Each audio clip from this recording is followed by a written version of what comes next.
Öten gençliğimden ruhumda kalan, ebedi sağalmaz yaralar vuran, payız yarpağı dek saralan solan, alovu sönmeyen ocağım benim.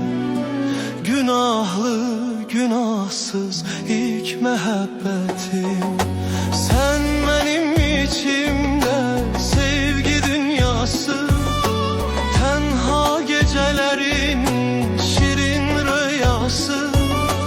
Hele başımdadır eşkin sevdası, gel yansın saadet çırağım benim. Günahlı günahsız ilk muhabbetim.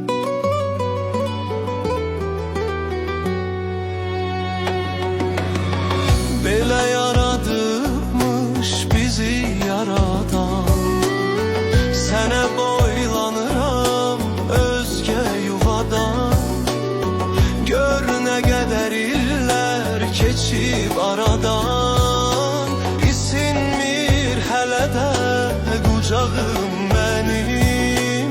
Günahlı günahsız ilk məhəbbətim, sən mənim içimdə sevgi dünyası, tenha gecelerin şirin rüyası.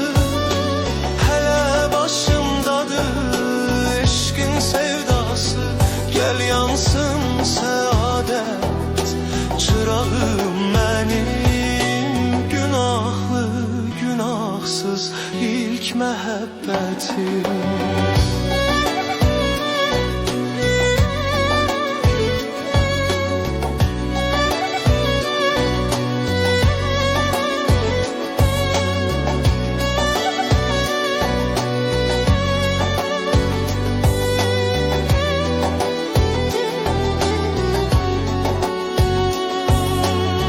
Eşenemez verdi adın dilimde, sevgin yüreğimde, resmin elimde. Bir gün konağım ol könül evimde, koynura boyansın otağım benim. Günahlı günahsız ilk məhəbbətim.